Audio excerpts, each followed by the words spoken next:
Good morning. This is a video in a playlist. This is going to be on fountains and wells. Revelation 21:6, he said to me, "It is done. I am the Alpha and the Omega, the beginning and the end.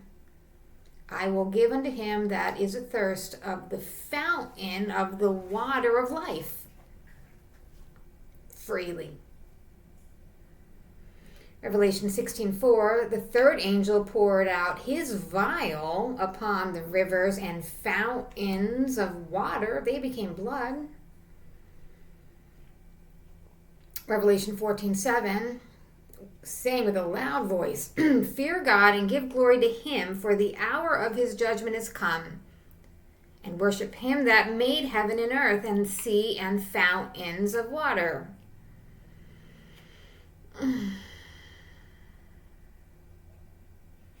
Revelation 8:10, the third angel sounded. There fell a great star from heaven, burning as it were a lamp. And it fell upon the third part of the rivers and upon the fountains of water. Revelation 7:17, the Lamb which is in the midst of the throne shall feed them and shall lead them unto living fountains of water. And God shall wipe away all tears from their eyes. James 3:12, can the fig tree, my brethren, bear olive berries? Can a vine bear figs? So can no fountain both yield salt water and fresh. It's one or the other.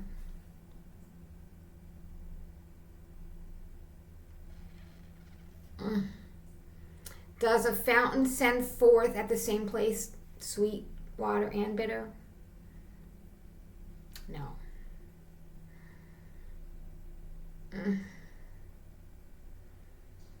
Mark 5:29 is talking about that woman with the issue of blood. She assaulted Jesus, I think. She touched him, probably without his consent, and he yelled about it. And I think, he healed her, because it says, straightway the fountain of her blood was dried up, and she felt in her body that she was healed of the plague. How about Zechariah 13:1, in that day there shall be a fountain open to the house of David and to the inhabitants of Jerusalem for sin and for uncleanness.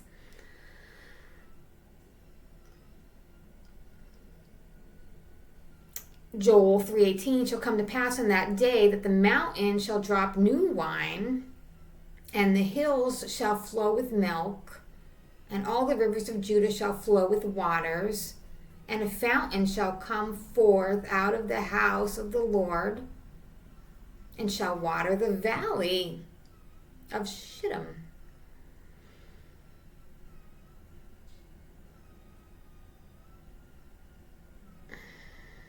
Hosea 13:15, though he be fruitful among his brethren, doesn't help anybody that needs it. Okay, although he be fruitful among his brethren, an east wind shall come. The wind of the Lord shall come up from the wilderness, and his spring shall become dry. His fountain shall be dried up.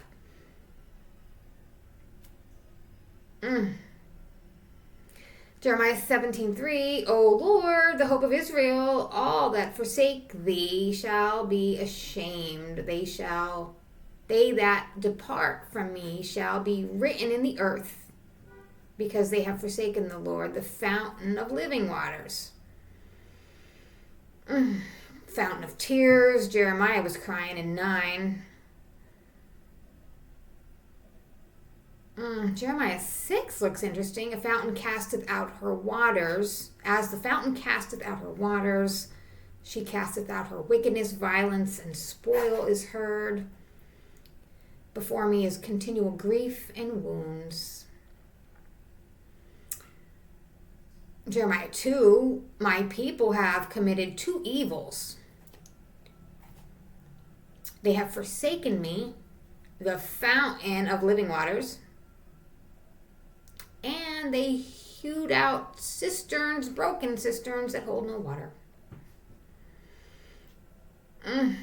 Isaiah 41, I will open rivers in high places and fountains in the midst of the valleys. I will make the wilderness a pool of water and dry land springs of water. Solomon 4 says, garden enclosed is my sister, my spouse, a spring shut up, a fountain sealed. His sister. A fountain of gardens, a well of living waters, streams from Lebanon. That's 4:15.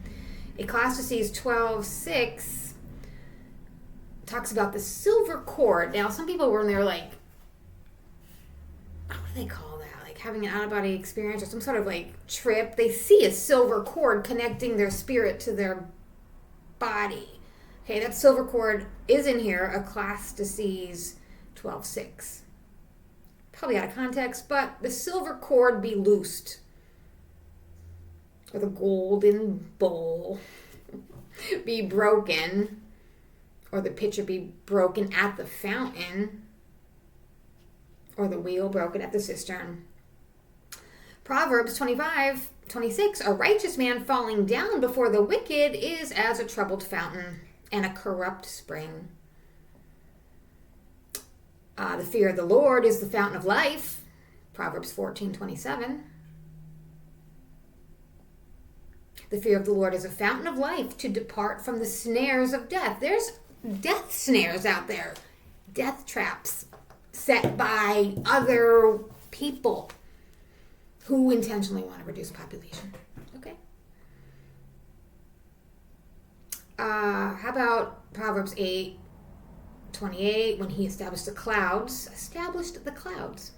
above and strengthens the fountains of the deep. Let thy fountain be blessed and rejoice with the wife of thy youth. Proverbs 5:8. Let thy fountains be dispersed abroad, rivers of water in the streets. Proverbs 5:16. The streets. See, the streets are in there. Okay, bless ye God in the congregation, even the Lord from the fountain of Israel. That's Psalm 68:26. Thou didst cleave the fountain in the flood. Thou driest up mighty rivers. Psalm 74:15.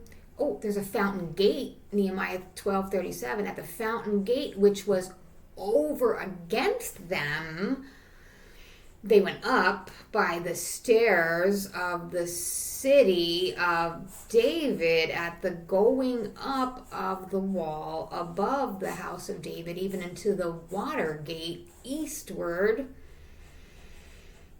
The gate of the fountain repaired Shallum, the son of Kohoza, the ruler of part of Mizpah. He built it, covered it, and set up the doors thereof, the locks thereof, the bars thereof, and the wall of the pool of Shiloh by the king's garden unto the stairs that go down from the city of David.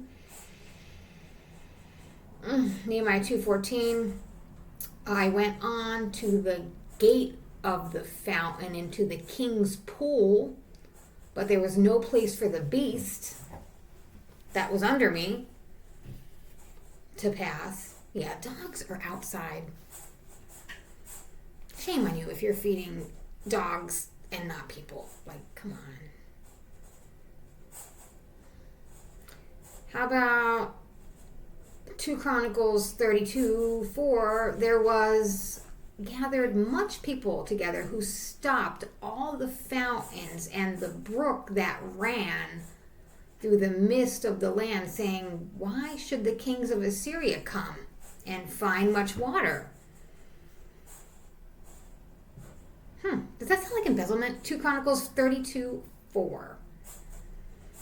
How about 2 Chronicles 32? Okay, this is 3 and 4. He took counsel with his princes and his mighty men to stop the waters of the fountains which were without the city, and they did help him.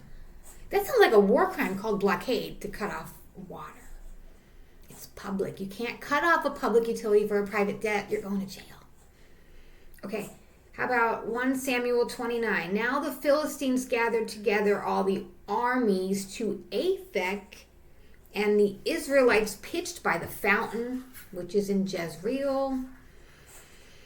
1 Kings 18:5. Ahab said to Obadiah, go into the land, into all the fountains of water, and into all the brooks, peradventure we may find grass to save the horses and mules alive, and we lose not all the beasts.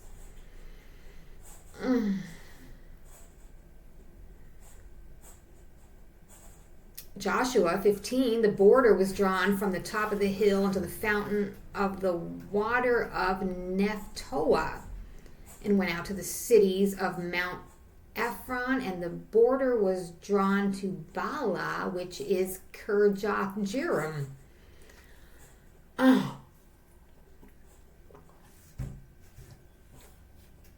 Deuteronomy 33:28. Israel then shall dwell in safety alone. The fountain of Jacob shall be upon a land of corn and wine.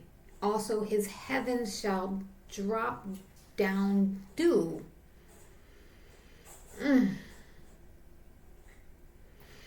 For the Lord thy God bringeth thee into a good land, a land of brooks of water, of fountains and depths that spring out of valleys and hills.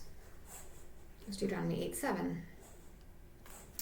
All right, this next one I think I have set to read to you. Maybe.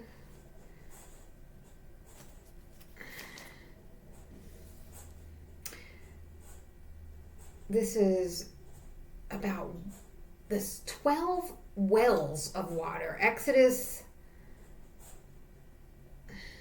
15:27. Let me get my glasses here.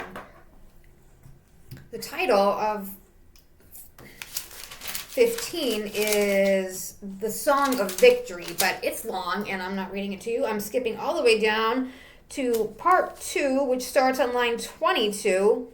Marah, M-A-R-A-H. Moses made Israel move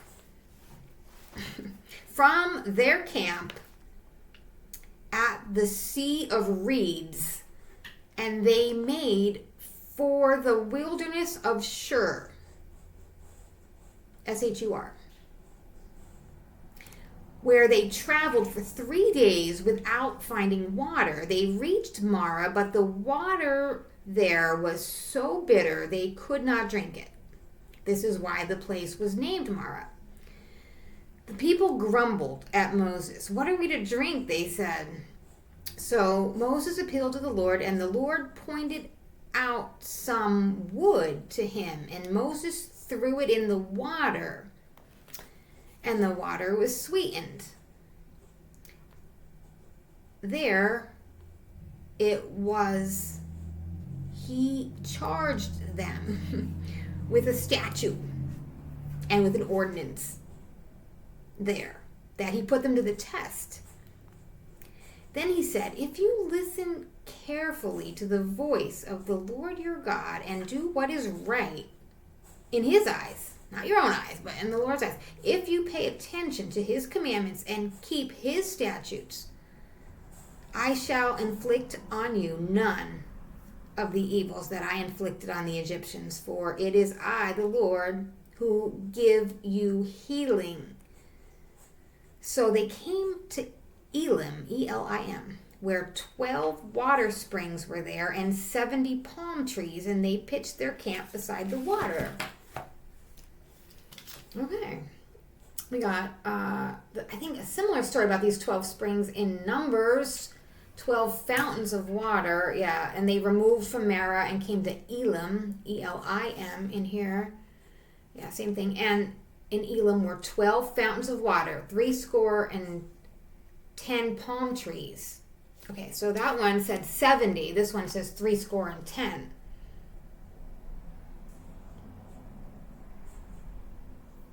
Okay, So we also have the wells in there 18 times. Okay, there is a well called Beer La Hair. Beer La Hair. Beer Lahairoi. And it is between Kadesh and Bered. That's Genesis 16:14. Genesis 24, that's talking about Rebecca standing by the well when, she found a man who said he knew somebody who liked her. That's funny. I'm not going to read Genesis 24, but you can. Genesis 25, there's the well of Lahairoi.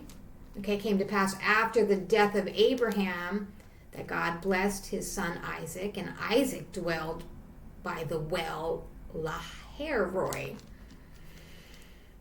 Genesis 26 talks about the well Esek, E-S-E-K. It talks about the herdmen of Gerar did strive with Isaac's herdmen, saying, the water's ours. And he called the name of the well Esek, because they strove with him. Okay, I guess they dug the well, thought it was theirs, but the water didn't come. The water's not theirs. That was a big thing, Genesis 26. Oh, here's Numbers 21. This one's perfect. Numbers 21:16. And from thence they went to beer. From liquor to beer. Okay. That is the well, whereof the Lord spake to Moses. Gather the people together, and I'll give thee water. Well waters of Nephtoah is also Judges 18:15. The south quarter was from the end of Kirjath-jearim, and the border went out on the west and went to the well of waters of Nephtoah. In Judges, Jerubbaal, whose actual name is Gideon, and all the people that were with him rose up early and pitched beside the well of Harod, so that the host of the Midianites were on the north side of them by the hill of Morah in the valley.